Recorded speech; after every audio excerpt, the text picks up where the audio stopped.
मिस्र की राजाओं की घाटी साल 2024। आर्कियोलॉजिस्ट फिरौन रामसेस के 3000 साल पुराने मकबरे की जांच कर रहे थे। दीवारों पर अजीब सी चित्रलिपि थी, लेकिन जब उन्होंने इसे डिकोड किया तो उनके होश उड़ गए। वहां मिस्र की भाषा नहीं बल्कि शुद्ध तमिल, ब्राह्मी और संस्कृत में भारतीय नाम खुदे थे। अब सवाल ये आता है कि जहां सिर्फ मिस्र के शाही पुजारियों को जाने की इजाजत थी, वहां भारतीय कैसे पहुंचे?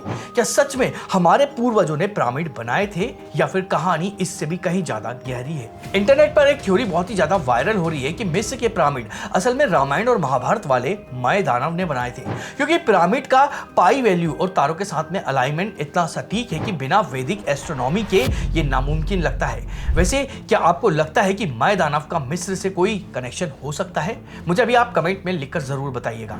हम इस सच को आगे डिकोड करेंगे और जो जवाब मिलेगा वो शायद आपको हैरान कर दे, इसलिए इस पॉइंट को दिमाग में रखिएगा। हमें बचपन से बताया गया है कि भारत और मिस्र का रिश्ता सिर्फ मसालों और कपड़ों के व्यापार तक सीमित था। हम लाल सागर के बंदरगाहों पर जाते थे, सामान बेचते थे और वापस आ जाते थे। बस एक सिंपल सा बिजनेस। लेकिन फ्रांस और स्विट्जरलैंड के रिसर्चर्स ने जो खोजा, उसने इस पूरी थ्योरी को कचरे के डिब्बे में डाल दिया है। मिस्र के थीवन नेक्रोपोलिस में, जो कि फिरौन का कब्रिस्तान है, वहां 6 शाही मकबरों में करीबन 30 भारतीय शिलालेख मिले हैं। ये कोई व्यापार का हिसाब किताब नहीं था, ये टूरिस्ट ग्राफिटी थी। पहली से 30वीं शताब्दी के बीच में भारतीय यात्री मिस्र के बिल्कुल कोर इलाके में घूम रहे थे।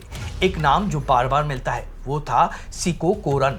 तमिल में इसका मतलब होता है कि लीडर, यानी ये भारतीय सिर्फ व्यापारी नहीं थे, ये एक एक्सप्लोरर थे जो मिस्र की संस्कृति को गहराई से पढ़ रहे थे।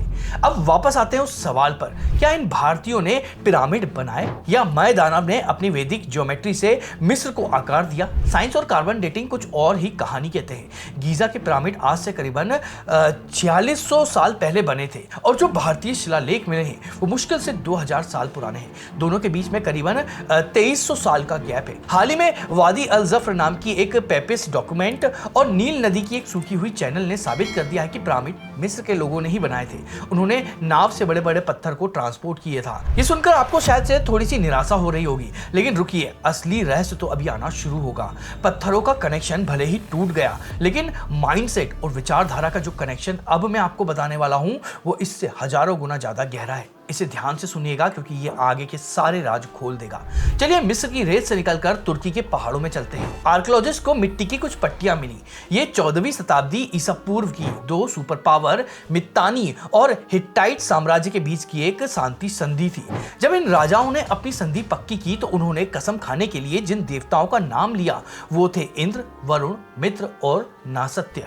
बिल्कुल सही सुना आपने, ये ऋग्वेद के वही देवता है जिनकी पूजा उस वक्त भारत में हो रही थी और तुर्की के ये राजा उन्हें अपना सबसे बड़ा भगवान मान रहे थे। अब इस थ्योरी का सबसे बड़ा ट्विस्ट सुनिए। मिस्र के राजाओं और इन मित्तानी राजाओं के बीच शादियां हो रही थी। फिरौन अमेनहोटेप और उनके क्रांतिकारी बेटे अखेनातेन ने मित्तानी राजकुमारियों से शादी की थी और जैसे ही ये रानियां मिस्र के महल में आईं, मिस्र में एक भूचाल आ गया। राजा अखेनातेन ने मिस्र के पुराने सारे देवताओं की पूजा बैन कर दी और सिर्फ एक देवता को सुप्रीम मान लिया। वो देवता था आतेन, यानी सूर्य का चक्र। ये कोई इत्तेफाक नहीं था, ये वेदों का एकम सत्य वाला विचार था। आसान शब्दों में कहें तो सच्चाई का एक ही होना, बस उनके रूप अलग थे। ये कनेक्शन ईंट और पत्थर का नहीं, ये सॉफ्टवेयर का कनेक्शन था। सनातन की विचारधारा रानियों और संधियों के जरिए मिस्र के डीएनए में घुल रही थी। अगर आप भारत और मिस्र की आत्मा को देखेंगे तो दोनों एक ही भाषा बोल रहे हैं। मिस्र में सूर्य देवता रा हर रात अंधेरे में सांप अपेप से लड़ रहे हैं ताकि दुनिया को बचा सके, उसका बैलेंस बना रहे। हमारे यहाँ बिल्कुल यही कहानी इंद्र और वृत्तासुर के बीच की है। दोनों जगह एक ही हीरो है, एक विलेन सांप है और जीत हमेशा लाइट की होती है। मिस्र में एक शेरनी वाली देवी है सेखमेट, जो बुराई का विनाश करती है। ये सीधे तौर पर हमारी देवी दुर्गा का रिफ्लेक्शन है। मिस्र में ज्ञान और माप की देवी वहां शेषाट है, हमारे यहाँ माता सरस्वती है। दोनों सभ्यताओं में कमल सबसे पवित्र फूल है जो कीचड़ में उग कर भी साफ रहता है। लेकिन अब सबसे बड़ा दिमाग घुमा देने वाला कनेक्शन बाकी है। मिस्र के राजाओं के मुकुट पर जो सांप होता है, जिसे यूरियस कहते हैं, वो भगवान शिव के गले का नाग। दोनों ही मृत्यु को जीतने और जागृत चेतना यानी स्पिरिचुअल अवेकिंग को दिखाते हैं।